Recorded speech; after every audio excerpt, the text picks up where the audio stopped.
Doesn't this sound familiar to you? It's 2 a.m. in the morning and you're still scrolling on your phone, you're still scrolling on TikTok, YouTube Shorts, Instagram Reels, trying to find the next video to watch, trying to entertain yourself, trying to spike your dopamine level just a little bit more before you go to bed. You have to get up at 7:30 tomorrow in the morning. You have to get up early in the morning to go for that run, to go for that morning study, to go for that morning routine that you promised yourself that you were going to do, to go for that morning workout that you promised the day before. You said to yourself that you're going to wake up early, you're going to be dedicated, you're tired of sleeping until noon, and you don't have any time during the day to do what you're supposed to do because you've been sleeping in. You're calculating the amount of hours that you have that you can sleep.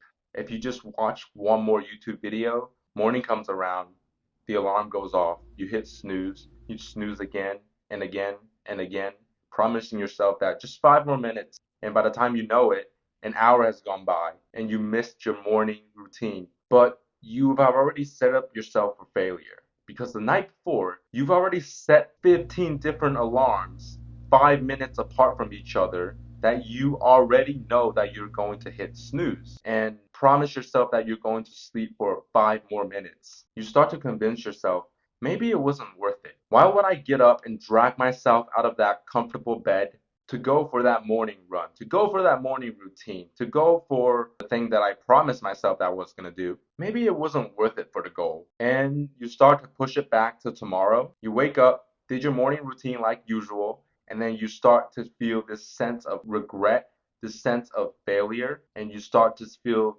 guilty. The following night, you repeat the cycle over again. You realize that one day in the shower, when you're alone with your thoughts and your phone is no longer with you, and you failed yourself. You've lost a battle against your own mind. You couldn't hold yourself accountable for the actions that you said that you were going to do. This is exactly how I feel when I didn't keep my promise, but over trial and error, I have figured out how I completely solved that problem and how I completely forced myself to get up when I didn't want to and stick to my goals and get up in the morning when I really didn't feel like it. So let me show you how. In order to completely break out of that cycle, you need to find the two why. The first why is why I couldn't get up in the morning. And that applies to everybody. You're tired, you're exhausted, you didn't get enough sleep. You have to solve that problem first. There's something called the sleep cycle, which is basically stages that your body went through when you're sleeping. The first stage of the sleep cycle is when you're awake, when your body is transitioning from wakefulness to sleep. And the second stage is when your muscles relax and your body temperature starts to drop a little bit. And the third stage is where the deep sleep occurs, when your body starts to repair and regenerate. And the last stage is where dreaming occurs. So your body went through these four stages when you're asleep. If you wake up when you're at your third or fourth stage, you're going to feel significantly more exhausted than if you wake up during your first sleep cycle. So every sleep cycle lasts about 90 to 120 minutes, which is around an hour and a half.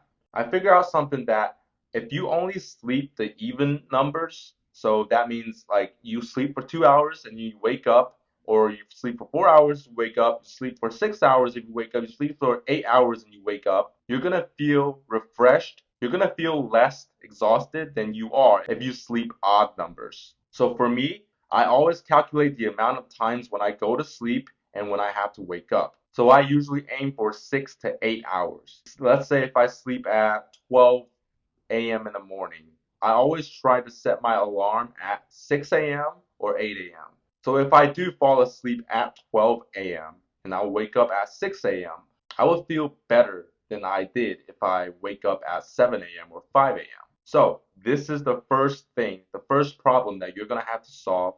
So if you want to wake up feeling refreshed and not feeling exhausted, you're going to have to go through that sleep cycle and you're going to have to wake up at stage one, which is when you're at your lightest sleep. Now, the second why can vary. It depends on your goal. You have to ask yourself, why is it important for me to wake up the next morning? And you have to set that goal in your mind, define why that goal is important to you, but you're still going to feel a little bit exhausted regardless. So the reason that you want to wake up in the morning and get out of your bed has to be greater than your excuses. You have to make it a non-negotiable that you're going to get up in the morning because you have this task at hand that you want to do. So for me, it was I want to wake up in the morning to finish reading a book. So I'm going to wake up at 7:30 a.m. in the morning, which means I have to go to sleep at 1:30 because from 1:30 to 7:30 is 6 hours. So I'm only sleeping even number of hours, even amount of hours. And I also have this one tip that if you wake up and you have something to do, then you're going to have to get up and get out of your room. The most critical component of this is that you have to get outside, change your pajamas into your work clothes, get outside and go for a walk before you start doing anything because that really helps you to wake your mind up and get you in that workflow. And once you get out of the bed and once you go outside for that little walk, for a little 10-minute, 5-minute walk just to wake up every muscle in your body, think of all the rewards of waking up. Think of all the mental battles that you've won because you woke up, because you were able to get out of the bed, and because you were able to conquer your mind. And once you have consistently done it for a week, 2 weeks, and once you develop a habit, it becomes second nature.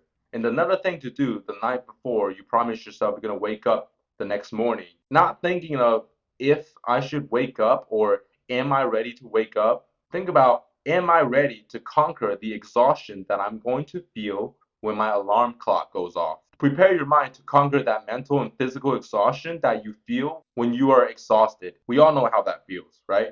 We all know how incredibly difficult to wake up in the morning when you don't feel like doing it. But with this framework in mind, this is how I did it and this is how I continue to do it. Remember these two things. Number one, sleep for even hours. That means 2, 4, 6, 8. Number two, realize what your reason was waking up because you're going to have that mental battle when you wake up. Your mind is trying to convince yourself that waking up to pursue whatever it is that you want to pursue, it's not going to be worth it. So your reason is going to have to be greater than the excuses that your mind is going to give you the moment you woke up.